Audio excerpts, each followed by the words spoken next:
শুভ সন্ধ্যা প্রিয় শিক্ষার্থীরা।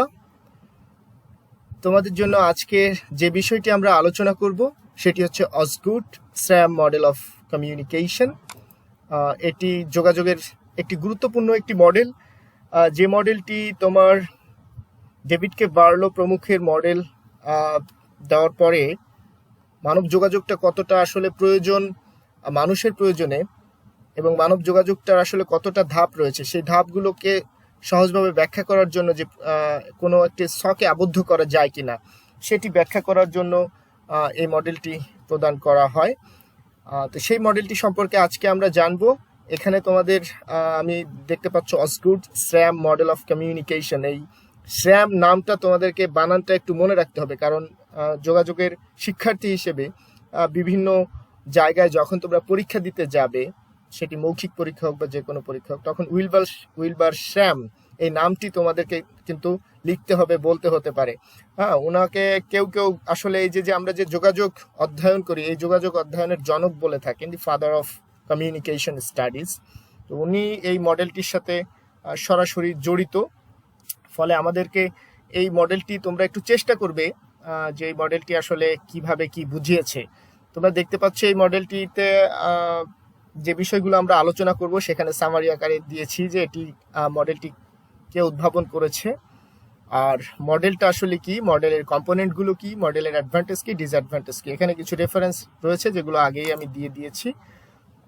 তো তোমরা একটু মনোযোগ দিয়ে শুনবে যাতে করে সহজে বুঝে ফেলতে পারো। আসলে মডেলটি, এতদিন আমরা যে মডেলগুলো পড়েছি বেশিরভাগ হচ্ছে লিনিয়ার মডেল, তাই না, রৈখিক মডেল, কিন্তু আজকের মডেলটি আসলে সার্কুলার মডেল, অর্থাৎ এটি সার্কেল বা বৃত্তের আকারে কাজ করে মডেলটি।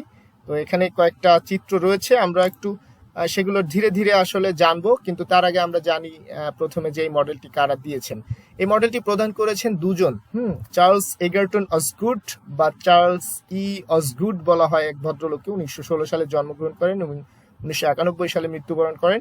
উনি মার্কিন যুক্তরাষ্ট্রের ইলিনয় ইউনিভার্সিটি এখানকার একজন অধ্যাপক ছিলেন, খুব নামকরা অধ্যাপক ছিলেন, এবং উনি মূলত কাজ করতেন বিহেভিয়ারিজম এবং কগনিটিজম, অর্থাৎ আমাদের আচরণবাদ এবং জ্ঞানীয় যে তত্ত্ব সেই বিষয়গুলো নিয়ে ওনার রিসার্চের কাজ ছিল। একজন সাইকোলজিস্ট, বিখ্যাত সাইকোলজিস্ট হিসেবেও উনি পরিচিত, এবং ওনার একটা প্রাথমিক কাজ ছিল মিনিং নিয়ে, কিভাবে অর্থ আসলে মানুষ বুঝে, যে যখন যোগাযোগ করা হয়, যে আচরণবাদকে কিভাবে অর্থ বা মিনিং প্রভাবিত করে, বা তোমার আমাদের যে কগনিটিভ যে প্রসেস জ্ঞানের, সেখানে আসলে কিভাবে মিনিং বা অর্থ দাঁড় করায়, সেটা করতে গিয়ে উনি কিছু হালকা পাতলা বড়সড় কাজ করেছিলেন। সেই কাজগুলোকে ভিত্তি করে হচ্ছে আমাদের উইলবার ল্যাং শ্র্যাম, যাকে বলা হয় হচ্ছে যোগাযোগের অন্যতম আধুনিক যোগাযোগ যে শিক্ষা, যোগাযোগ অধ্যয়ন, এটির জনক। ওই ভদ্রলোক 1954 সালে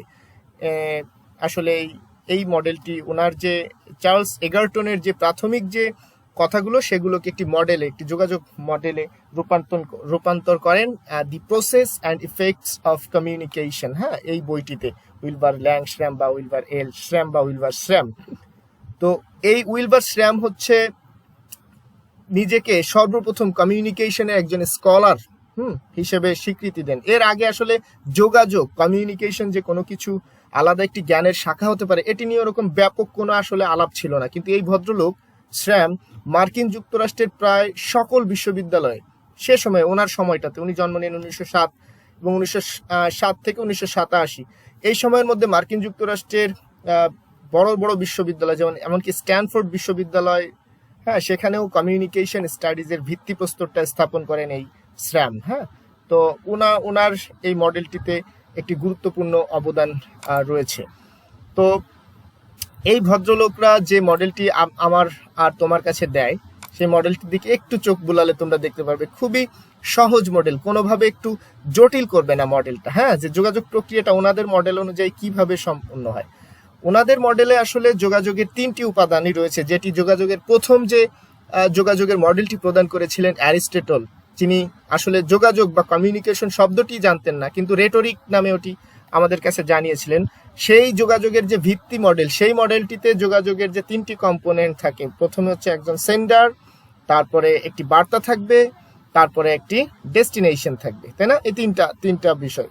এই যোগাযোগের যে মডেলটি আমরা দেখতে পাচ্ছি স্র্যাম 1954 সালে আমাদের সামনে উপস্থাপন করেন, হ্যাঁ, সেই যোগাযোগ মডেলটিতেও কিন্তু এই যোগাযোগের যে ভিত্তি, যে কম্পোনেন্ট, ভিত্তি উপাদান, সেই তিনটি উপাদানই আমরা দেখতে পাবো। হ্যাঁ, যেখানে আমরা এই যে এই পাশটা একটা সোর্স দেখতে পাচ্ছি, তারপরে একটা মেসেজ এখানে রয়েছে তোমরা দেখতে পাচ্ছ, তারপরে আর একটা সোর্স, তাই না?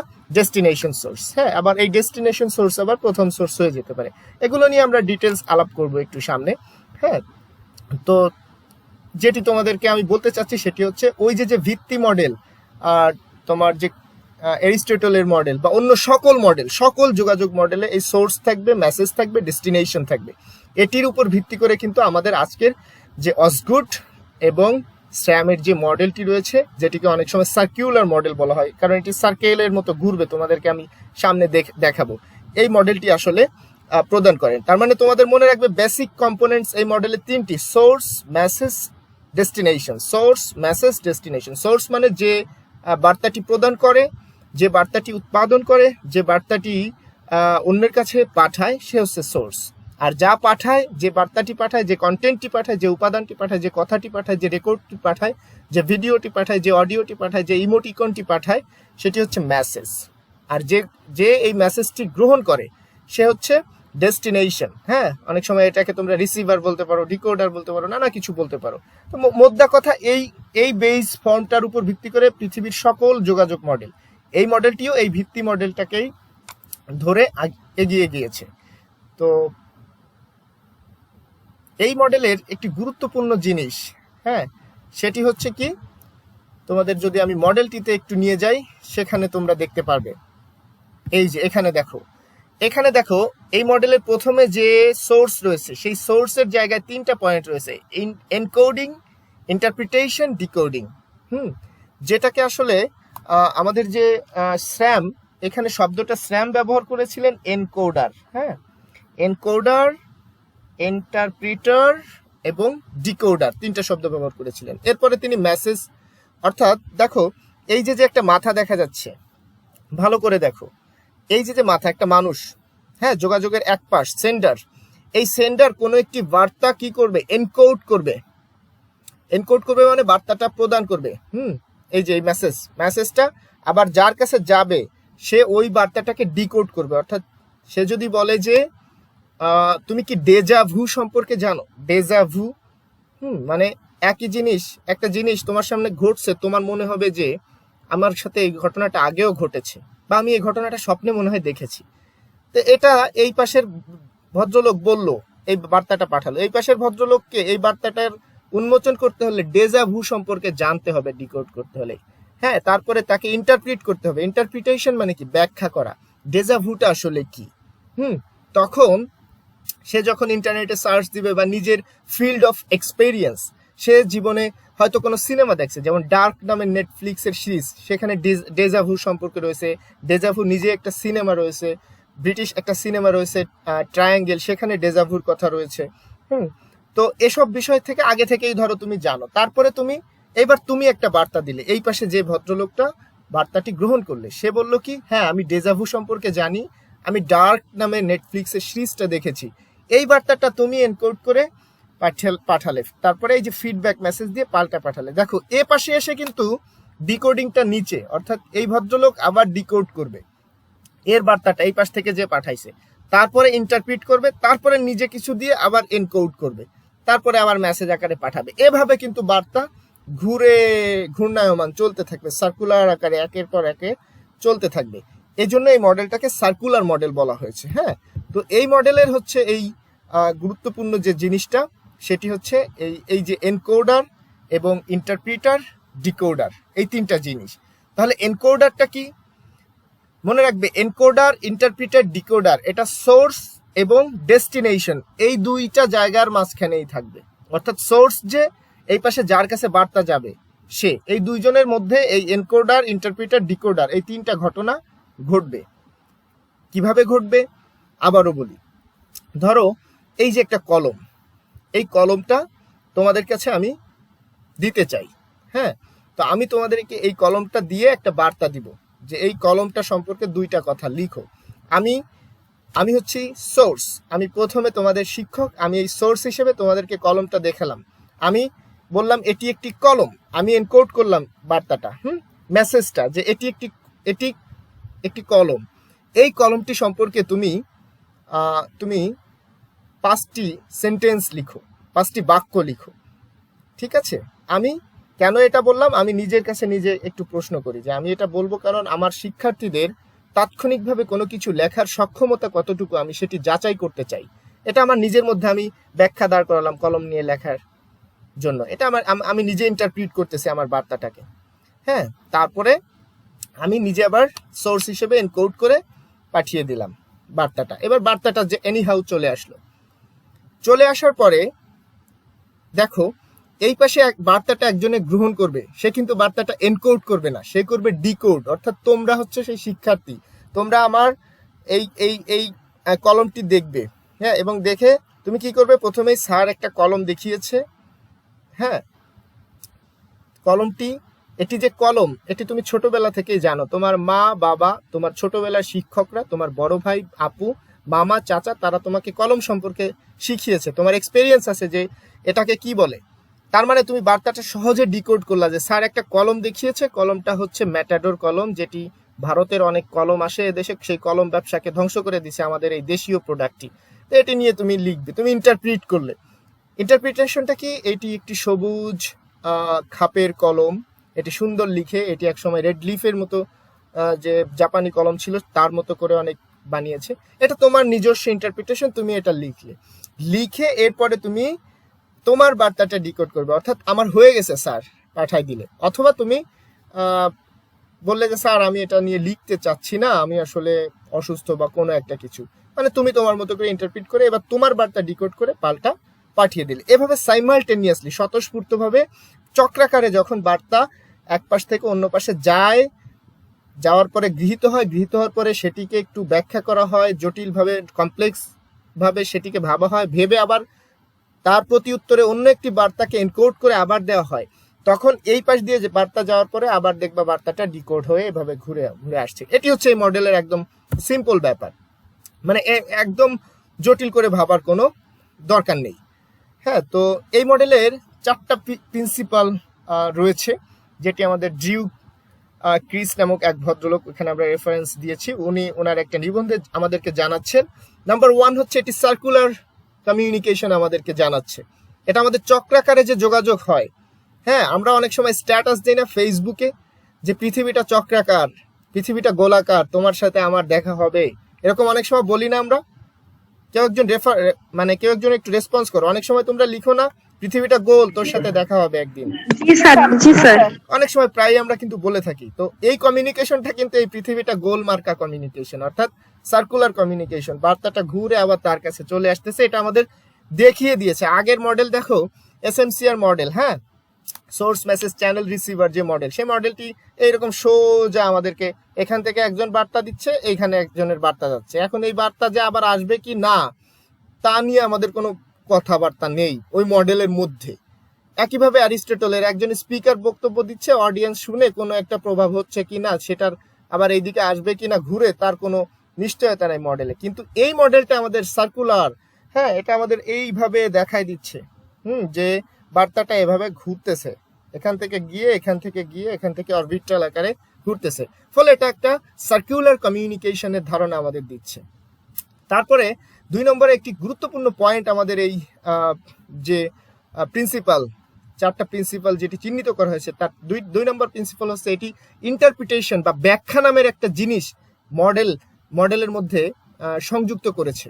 যে তোমার আমার যে বার্তা, এই বার্তাটা তুমি আমাকে বললে আর আমি টাস করে পাল্টা বলে দিলাম, এমন ভাবে হয় না।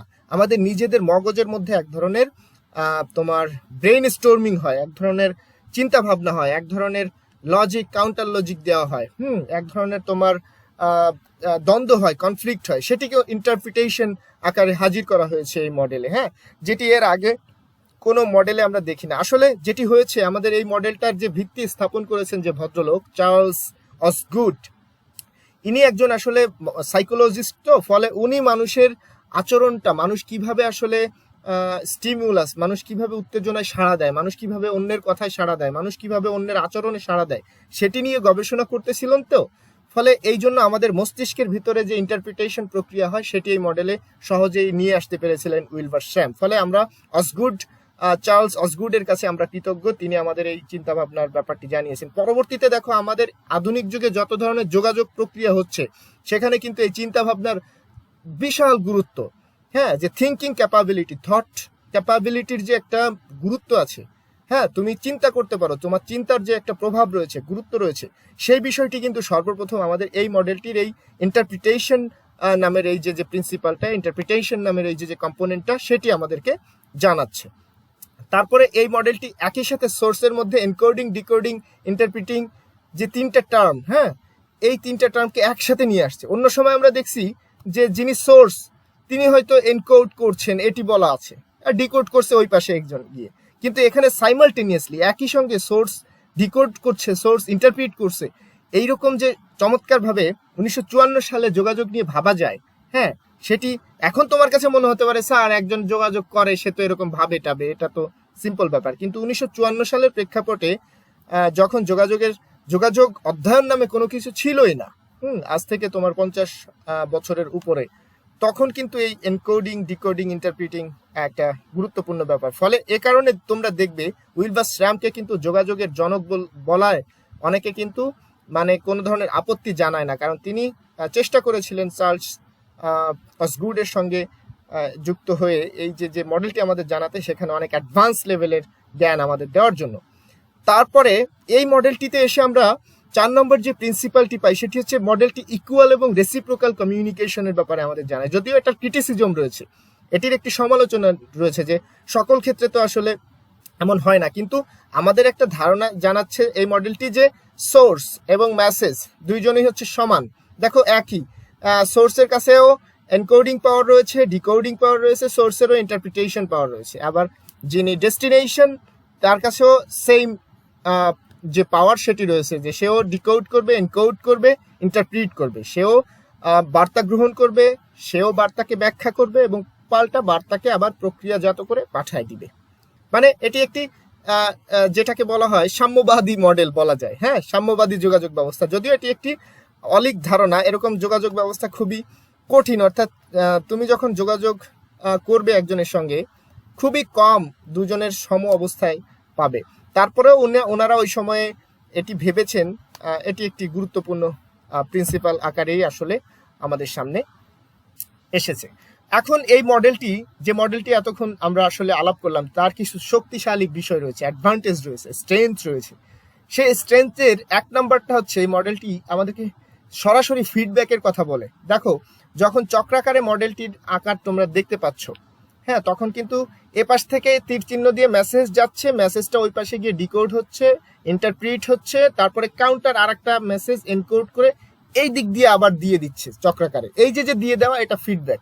এই ফিডব্যাকের ধারণাটি কিন্তু আমাদের এই মডেলটি দিয়ে দিয়েছে এবং এই মডেলটিকে শক্তিশালী একটি জায়গায় নিয়ে গিয়েছে এই ফিডব্যাকের স্থানটি। তারপরে এই মডেলটি আমাদের কমপ্লেক্স সিচুয়েশন বা আমাদের যে জটিল যোগাযোগ প্রক্রিয়া, যোগাযোগ ব্যবস্থা, সেটি সম্পর্কে স্পষ্ট একটি দারুণ ধারণা আমাদেরকে দিয়ে দিচ্ছে, যেটি আগে আমরা দেখিনি। অর্থাৎ একজন যোগাযোগকারী যে নিজে ভাবতে পারে, হ্যাঁ একই সঙ্গে নিজে ভাবতে পারে, অন্যকে ভাবাতে পারে, এমন কাজ করতে পারে, একই সঙ্গে নিজে ব্যাখ্যাকারক, একই সঙ্গে নিজে বার্তা প্রস্তুতকারক, একই সঙ্গে নিজে অন্যের বার্তাকে উন্মোচনকারী, এইরকম জটিল ভাবনার বিষয়গুলো কিন্তু এই মডেলটি আমাদের জানাচ্ছে। 3 নম্বর যে স্ট্রেংথ বা শক্তিশালী বিষয় এই মডেলটির ব্যাপারে, সেটি হচ্ছে এই মডেলটি অ্যাক্টিভ কমিউনিকেটরের ব্যাপারে আমাদেরকে জানায়, অর্থাৎ সক্রিয়। দেখো এই পাশে যে যোগাযোগকারী রয়েছে এবং এই পাশে যে যোগাযোগকারী রয়েছে, বোথ বা উভয় যোগাযোগকারী কিন্তু সক্রিয়, সমানভাবে অ্যাক্টিভ, যেটি এর আগে আমরা দেখিনি। এর আগে আমরা হয়তো দেখেছি যে বার্তা পাঠাচ্ছে তার কাছ থেকে শুধু বার্তা যাচ্ছে, এখানে কিন্তু যে বার্তা পাঠাচ্ছে সেও বার্তা পাঠাচ্ছে, আর যে বার্তা গ্রহণ করছে সেও বার্তা পাঠাচ্ছে, মানে দুইজনেই অ্যাক্টিভ। এই যে অ্যাক্টিভ কমিউনিকেটর বা অ্যাক্টিভ যোগাযোগকারী বা সক্রিয় যোগাযোগকারী ধারণাটি, এটি এই মডেল আমাদেরকে একদম স্পষ্ট, পরিষ্কার পরিচ্ছন্ন করে আমাদের সামনে নিয়ে আসে। আর তারপরে 4 নম্বর শক্তিশালী ব্যাপার তোমাদেরকে আমি তো বলেইছি যে অন্য সকল মডেলটা যেখানে লাইনে চলতেছে, একটা রৈখিকভাবে এদিক থেকে ওদিকে যাচ্ছে, এই মডেলটা আমাদের একদম সার্কুলার ওয়েতে আমাদের যোগাযোগ প্রক্রিয়ার ধারণাটা দিয়ে দিচ্ছে। তারপরে এই মডেলের কিছু ডিসঅ্যাডভান্টেজ রয়েছে, শুধুমাত্র যে শুধু মডেলটা ভালো ভালো আমাদের কাছে তা না, মডেলের মধ্যে কিছু ডিসঅ্যাডভান্টেজ রয়েছে। নাম্বার ওয়ান, এই মডেলটি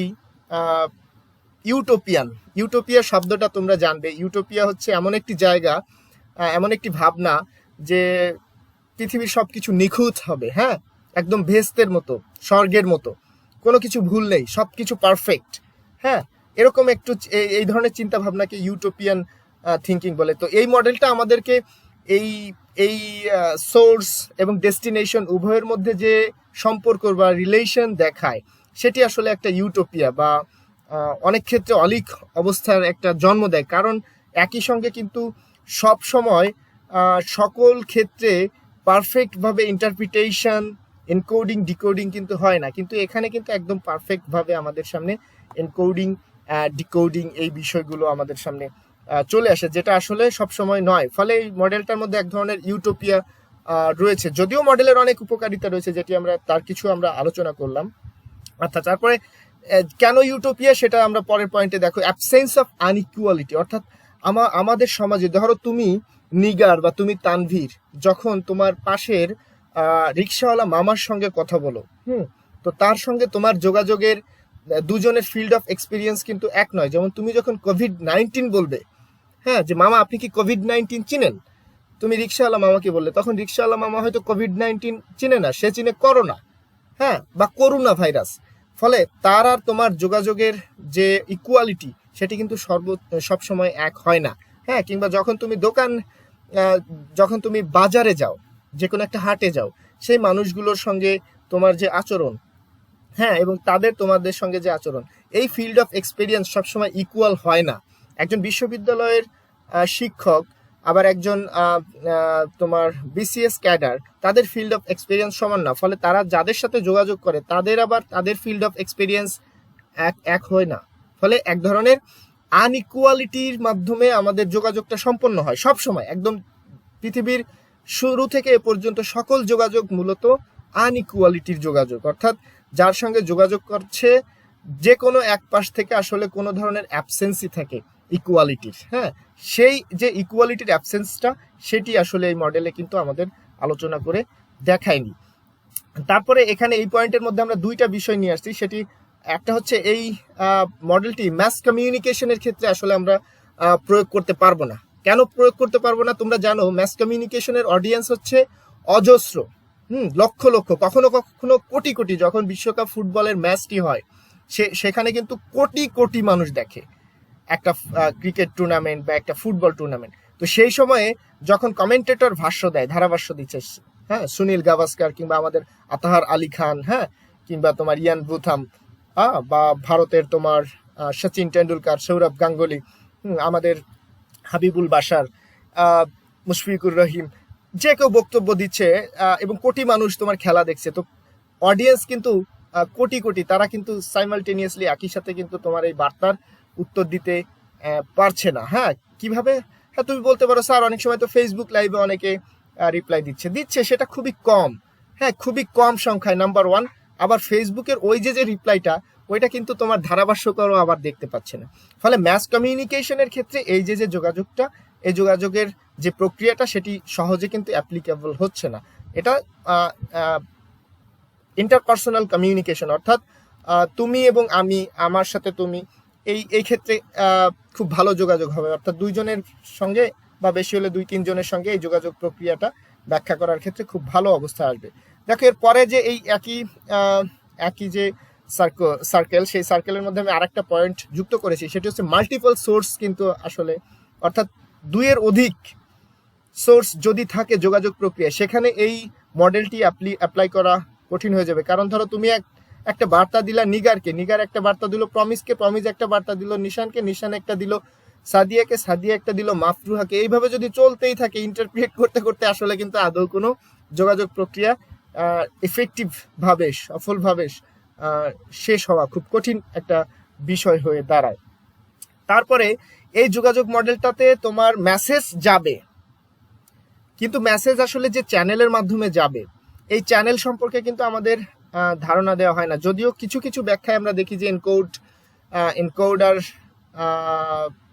নিজে মেসেজটা নিয়ে যাচ্ছে কিংবা কারো মাধ্যমে দিচ্ছে, যার মাধ্যমে দিচ্ছে সেও এনকোডার হয়ে যেতে পারে।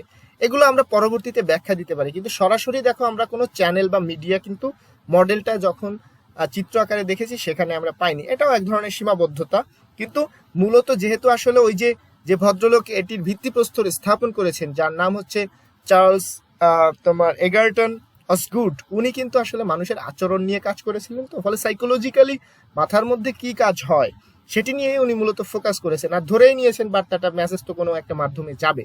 ফলে এটা বড় ধরনের আসলে ল্যাকিংস না, যেহেতু ফিডব্যাক আছে, মেসেজ যাচ্ছে, তার মানে ওনারা ধরে নিয়েছেন যে ওনাদের অডিয়েন্সরা জানে যে এর কোনো একটা চ্যানেল ব্যবহার করে বার্তাটা যাবে।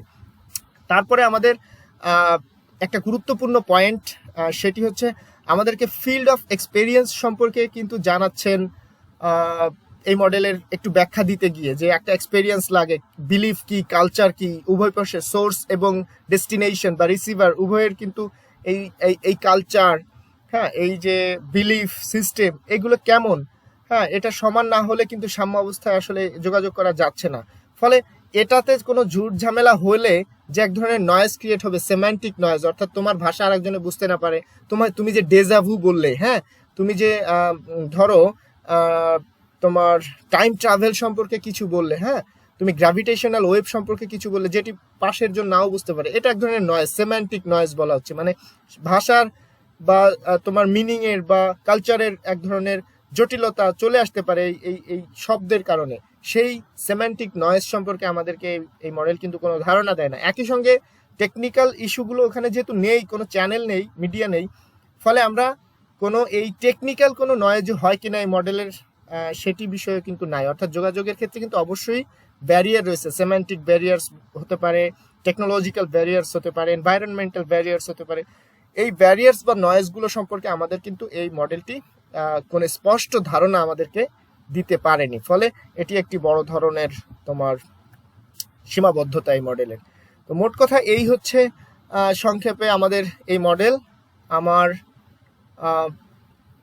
একটু দ্রুত মডেলটি আমরা শেষ করে ফেললাম, কারণ আমার মনে হয়েছে যে এই মডেলটিতে আসলে তোমাদের যে বোঝার যে বিষয়গুলো সেগুলো খুব চমৎকারভাবে সহজ উদাহরণ দিয়ে বোঝানো যাবে। ফলে আমি আর জটিল করিনি, যাতে করে তোমাদের মধ্যে কোনো ধরনের জটিলতা যায়। তোমাদের যদি কোনো প্রশ্ন থাকে আমাকে করতে পারো, তারপরে তোমাদের প্রশ্নের পরে আমি একটু তোমাদেরকে একটু জানতে চাইবো আমি যা পড়ালাম তোমরা সব বুঝেছো কিনা।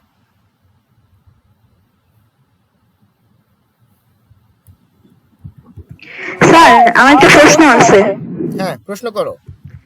স্যার, ওই যে ধরেন হচ্ছে কেউ আমাকে একটা কোশ্চেন জিজ্ঞাসা করলো, আপনি যখন ওই যে কলমের ব্যাপারটা বোঝাচ্ছিলেন, ধরেন আমি একজনকে বললাম এই কলম সম্পর্কে 5টি বাক্য লিখো, বা এরকম কোন একটা প্রশ্ন জিজ্ঞাসা করলাম, সে সাথে সাথে অ্যান্সার করলো যে আমি এটা জানি না।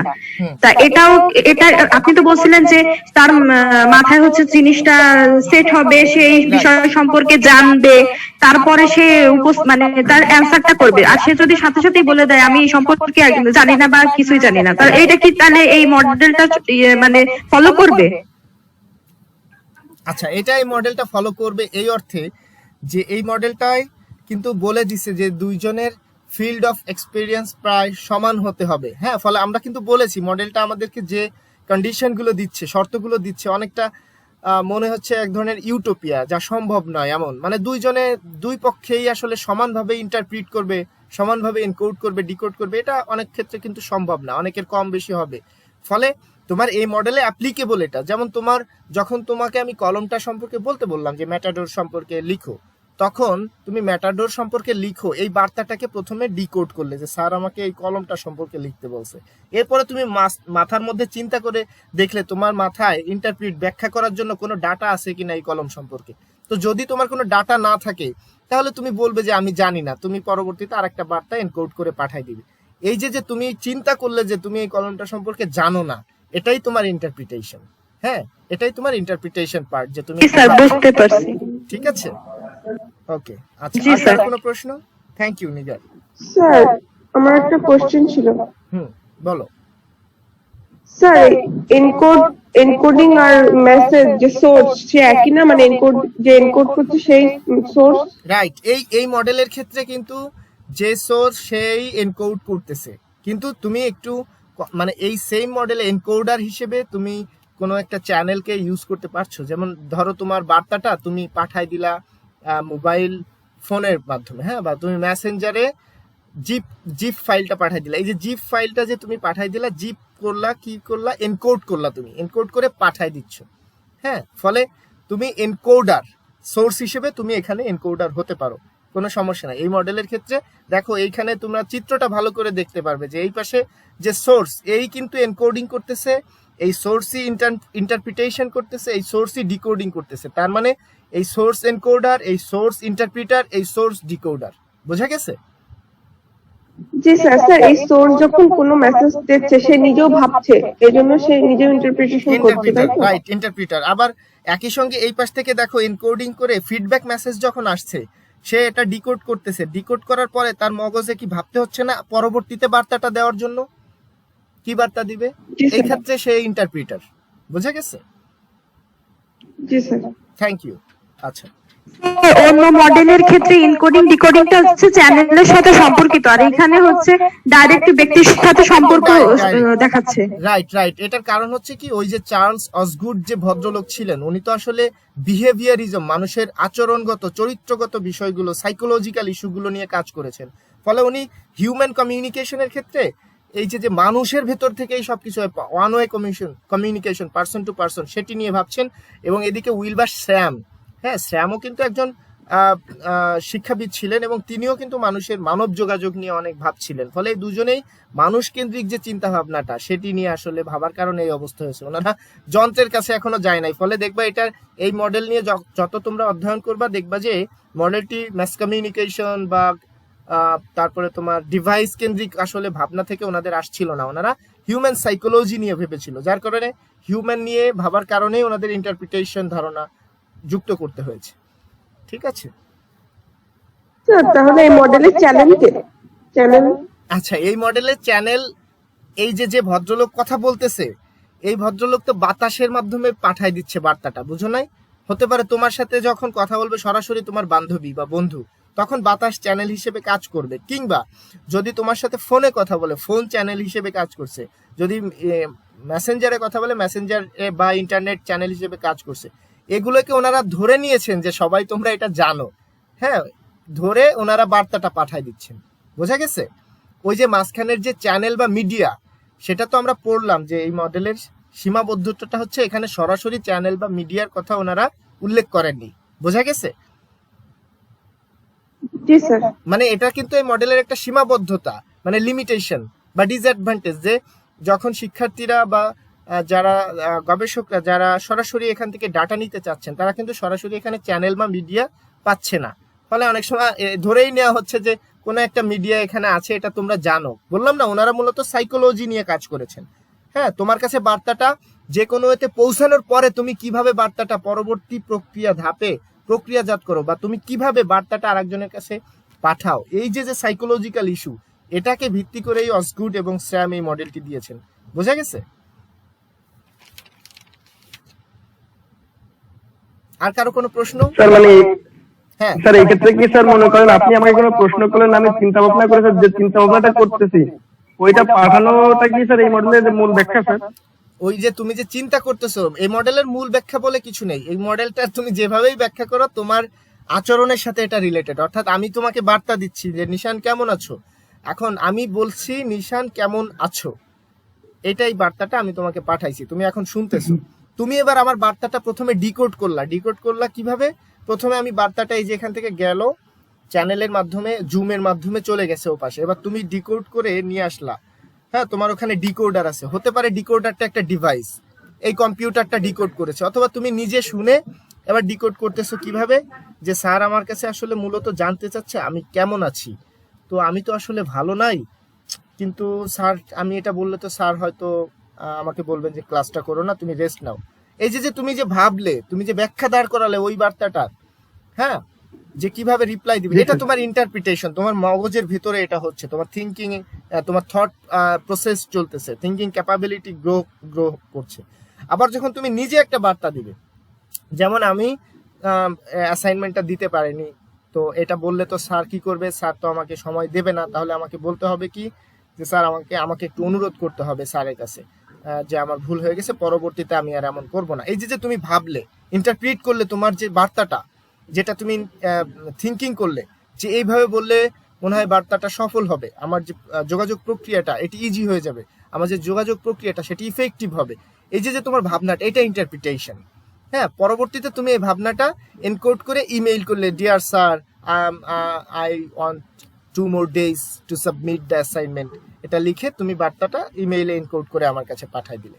এবার আমি আবার তোমার বার্তা ডিকোড করব, আর এবং ডিকোড করে ভাববো যে নিশান কি আসলে এ তো আগে একবার আমার কাছ থেকে সময় বাড়াইছে, আবার কেন সময় বাড়লো, এটা আমার ইন্টারপ্রিটেশন। বোঝা গেছে? জি স্যার। Thank you. আর আর আর কারো কোনো প্রশ্ন রয়েছে কি, বা বোঝার বা আমাদের কোনো কিছু যুক্ত করতে চাও কিনা? আচ্ছা, স্যার আর হচ্ছে ওই যে আপনি বললেন না ইনভলভ ইন্টারপ্রিটেশনের সঙ্গে স্যার ওই যে ব্রেন স্ট্রমিংটা স্যার জড়িত, ওই বিষয়টা স্যার বুঝি নাই। আচ্ছা, ব্রেন স্টর্মিংটাই হচ্ছে, ব্রেন স্টর্ম মানেই হচ্ছে চিন্তা করা, নিজের সাথে নিজে চিন্তা করা, অন্যের সাথে আলাপ করা, এটাই ব্রেন স্টর্মিং। ঠিক আছে? স্যার ওইটার সাথে ইনভলভ ইন্টারপ্রিটেশনটা কিভাবে জড়িত তাই বলতেছি। কোন ইনভলভ ইন্টারপ্রিটেশন মানে বলা হয়েছে এই মডেলটা যোগাযোগের ক্ষেত্রে ইন্টারপ্রিটেশনকে ইনভলভ করেছে, সেটা বলছে। এটা জাস্ট ওটা একটা টার্ম, মানে প্রিন্সিপাল, মানে এই মডেলটা যোগাযোগে ইন্টারপ্রিটেশনকে ইনভলভ করেছে। বোঝা গেছে? আচ্ছা আচ্ছা, মানে ইনভলভমেন্ট আলাদা কোনো বিষয় না। ঠিক আছে? আচ্ছা, আচ্ছা, আর কেউ কিছু বলবে? তোমরা দেখতে পাচ্ছ পল্টু এসে ঘুমাইছে পিছনে। হ্যাঁ হ্যাঁ, পল্টু, ওই যে পল্টু কিন্তু আসছে, এই জন্য আমি একটু ক্যামেরাটা নিচে করে দিছি। দেখছো ঘুমাস পল্টু? জি স্যার দেখছি। এই পল্টু, আচ্ছা পল্টু ঘুম। আমি তোমাদেরকে একটু আমি তোমাদেরকে একটু জানতে চাই তোমাদের কাছে একটু, যাতে করে তোমরা কি শিখলে তাহলে ভালো হবে এটা তোমাদের জন্য। সাদিয়া, তুমি কি শুনতে পাচ্ছ? জি স্যার। সাদিয়া, বলো তো এই মডেলটা কে প্রদান করেন? স্যার এই মডেলটা উইলবার, স্ট্রাম আর হলো অস্কোট প্রদান করে। আসগুড। স্যাম বানান করো তো, উইলবার স্যাম নামটা বানান করো তো। শুধু স্ট্রাম বানানটা না, উইলবার স্ট্রাম পুরোটা। উইলবার স্যাম পুরোটা।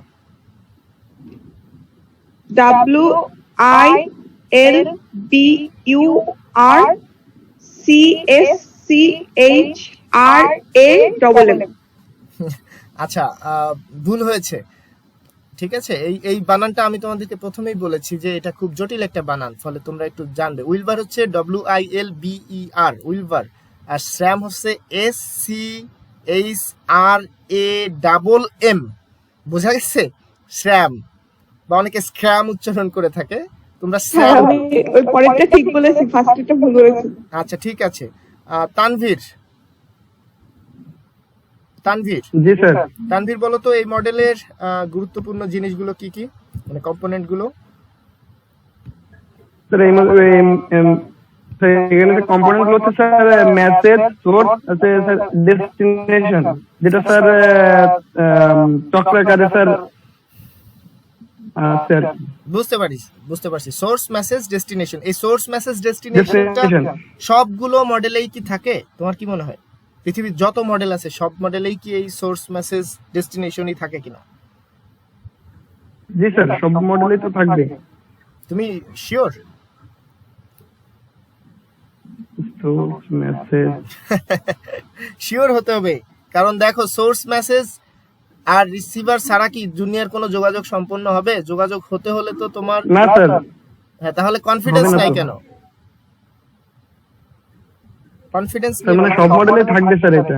অবশ্যই থাকবে। আচ্ছা নিগার শুনতে পাচ্ছ? জি স্যার। নিগার বলো তো এই মডেলটা, এই যে অসগুড স্যাম কমিউনিকেশন মডেল বা স্যামস কমিউনিকেশন মডেল, এই মডেলটির অন্য আরেকটা নাম কি? Circular model. এক্স্যাক্টলি, খুবই ভালো। নিগার খুব ভালোভাবে ক্যাচ করেছে বিষয়টা। তাহলে বলো তো এটাকে সার্কুলার মডেল কেন বলা হচ্ছে?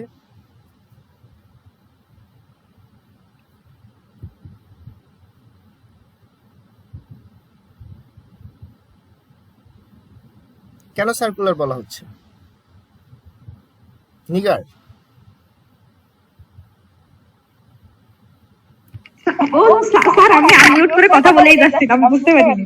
বলছি যে বলছি কি দুইজন ব্যক্তি থাকবে আর তাদের মধ্যে কথা মানে চলতেই থাকবে, একে অপরের মানে এটা থামবে না আর কি। এটাই। মানে এটা এই মডেলে আমাদেরকে একে দেখাইছে, তাই তো? ঘুরিয়ে ফিরিয়ে দেখাইছে। জি স্যার, জি, হ্যাঁ হ্যাঁ হ্যাঁ হ্যাঁ। ঠিক আছে। প্রমিস, জি স্যার। প্রমিস বলো তো, এই মডেলের 4টা যে বেসিক প্রিন্সিপাল আমরা পাই, আরো অনেক প্রিন্সিপাল অনেকে বের করে পারে, কিন্তু আমরা যে 4টা আলোচনা করলাম এই 4টা বলো তো একটু। Circular communication involves interpretation, communication records, encoding, decoding, and interpreting. At the number of equal and reciprocal communication.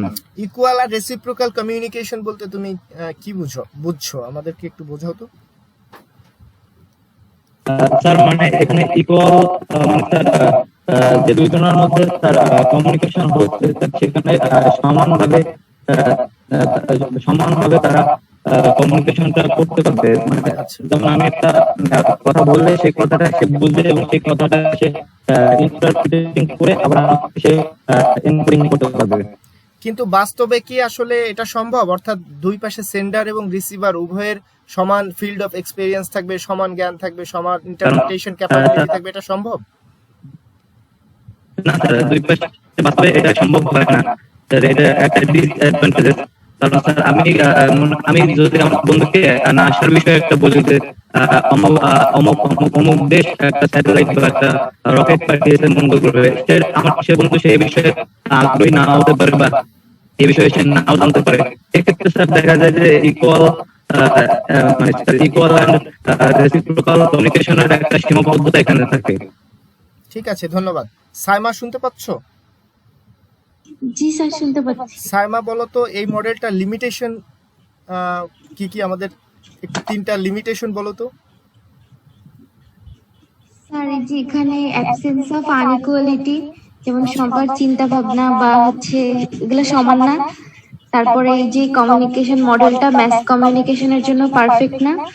এখানে কোনো নয়েজ বা কমিউনিকেশন ব্যারিয়ারের কথা বলা হয়নি। আর ওই যে ইথোপিয়ান, যেটা মানে সবকিছুই মানে পুরাই নিখুঁত হবে যোগাযোগের ক্ষেত্রে। এই খুবই যে ভালো, এগুলা। অনেক ধন্যবাদ। মাশফুরা মাহফুজ, তুমি কি শুনতে পাচ্ছ?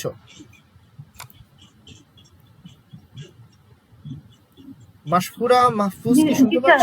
জি স্যার, শুনতে পাচ্ছি। তুমি এই মডেলের আমাদের দুই একটা অ্যাডভান্টেজ বলো তো মডেলের। Feedback, active communication, sir complexity. Active communication বলতে অ্যাক্টিভ কমিউনিকেটর, অর্থাৎ যারা যোগাযোগ করছে, কমিউনিকেটর তারা, হ্যাঁ তারা হচ্ছে অ্যাক্টিভ। এই মডেলটা আমাদের দেখাচ্ছে তারা অ্যাক্টিভ। অন্য ক্ষেত্রে সবাই অ্যাক্টিভ না, দেখা যাচ্ছে শুধু সেন্ডার বা সোর্স বা এনকোডার সে অ্যাক্টিভ। কিন্তু এই মডেল আমাদের এনকোডার, সেন্ডার, সোর্স আবার ডেস্টিনেশনকেও অ্যাক্টিভ করছে, একই সাথে দুইটা পার্টকেই এটা অ্যাক্টিভ দেখাচ্ছে আমাদেরকে। বোঝা গেছে? জি স্যার। আচ্ছা, মাফরুহা সুলতানা, তুমি কি শুনতে পাচ্ছ?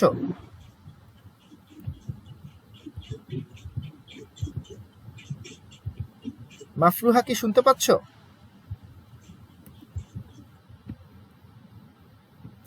মাফরুহা সুলতানা, তুমি কি শুনতে পাচ্ছ? আমার মনে হয় ও যে কোনো কারণে শুনতে পাচ্ছে না। তো আমরা আমাদের আলোচনা আজকে এখানেই শেষ করে দিব। আমি একটু তোমাদেরকে নেক্সট ক্লাসের জন্য একটু উদাহরণ মানে একটু আমি তোমাদের একটু বাড়ির কাজ দিতে চাই, একটু হোমওয়ার্ক দিতে চাই।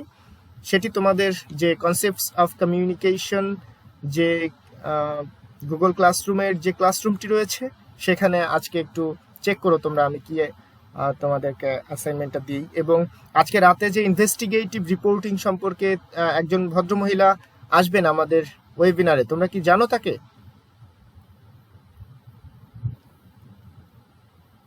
সবাই কি শুনতে পাচ্ছ আমাকে? নিশান, নিগার, শুনতে পাচ্ছি। আচ্ছা, আজকে যে ভদ্রমহিলা আসবেন তোমরা কি জানো তাকে বা চেনো বা জেনেছো যে আসবেন? জি স্যার, দেখছি। আচ্ছা, কি নাম ওনার? নামটা তো স্যার বলি। আচ্ছা, কে জানে রোজিনা আক্তার। আজকে আমাদের অতিথিকে? রোজিনা ইসলাম আক্তার না, রোজিনা ইসলাম। উনি প্রথম স্যার, আলোর sorry, একজন স্যার। জ্যেষ্ঠ প্রতিবেদক, বাংলাদেশের একজন নারী সাংবাদিকদের মধ্যে অন্যতম, অনুসন্ধানী সাংবাদিক হিসেবে বেশ আর মানে খ্যাতি রয়েছে ওনার। সোর্স বিল্ডিং এ উনি খুবই গুরুত্বপূর্ণ। তোমাদের সাংবাদিকতার সম্পর্কে যদি কোনো কিছু আলাদা জানার থাকে তাহলে আজকে জেনে নিতে পারো ওনার কাছ থেকে। উনি যেহেতু বাংলাদেশের সবচেয়ে শুধু বাংলাদেশ না, পুরো বিশ্বের সর্বাধিক প্রচারিত বাংলা দৈনিক প্রথম আলোতে কাজ করে, ফলে কিভাবে রিপোর্ট লিখতে হবে, রিপোর্ট লেখার সময় ওনার কৌশল আছে কিনা, এ বিষয়ে নানা কিছু প্রশ্ন বা ওনার আলোচনা থেকে তোমরা কিন্তু জ্ঞান লাভ করতে পারো। ফলে আমি আশা করি তোমরা সবাই সেখানে উপস্থিত থাকবে। হ্যাঁ, আজকে 10টার সময় আমাদের দেখা হবে এবং তোমাদের উপস্থিতি আমি কামনা করছি। আজকের ক্লাসটিও এখানে শেষ করছি। আমাদের পরবর্তীতে আবার দেখা হবে। যারা এই ক্লাসটি এখন স্যার বলো। হ্যালো স্যার, স্যার ওই যে ডিসঅ্যাডভান্টেজের যে স্ক্রিন শেয়ারটা করছেন ওইটা কি আরেকবার একটু করতে পারেন? হ্যাঁ, অবশ্যই পারি।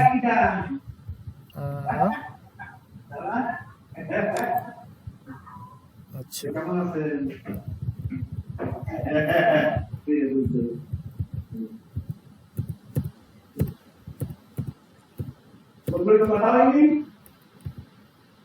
দেখছো নিগার, কি দেখতে পাচ্ছ? নিগার সুলতানা কি দেখতে পাচ্ছ? জি স্যার পেয়েছি। ঠিক আছে, থ্যাংক ইউ। সমস্যা নেই। যারা ক্লাসটি এখন শুনলে তারা তো এটা দেখলেই, এবং যারা আসলে ক্লাসটিতে উপস্থিত থাকতে পারোনি, আমি চেষ্টা করব তাদের জন্য ইন্টারনেটে অনলাইনে এটি আপলোড করার জন্য। যারা এখন দেখলে তাদের, এবং যারা ভবিষ্যতে এটি দেখবে তাদের সকলকে ধন্যবাদ। আমাদের আবার অন্য কোনো ক্লাসে কথা হবে। সবাই ভালো থেকো। শুভ সন্ধ্যা। আসসালামু আলাইকুম স্যার।